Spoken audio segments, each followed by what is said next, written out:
आज मैं आपके सामने एक पल्स ऑक्सीमीटर का रिव्यू करने वाला हूँ, जो कि इसका मॉडल है X1805। तो बॉक्स में इसका MRP है 3999, लेकिन मुझे ये चीप प्राइस में मिल गया। तो चलिए आज मैं आपको ये डिवाइस का अनबॉक्सिंग करता हूँ। तो ये रहा पल्स ऑक्सीमीटर।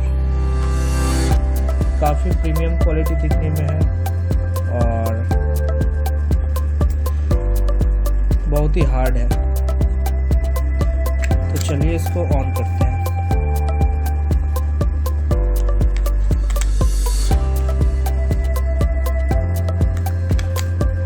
तो इसमें बैटरी लगा दिया हूँ और इसको ऑन करके देखते हैं।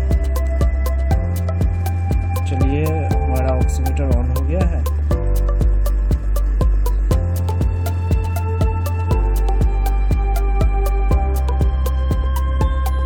चलिए देखते रीडिंग लेना चालू कर दिया।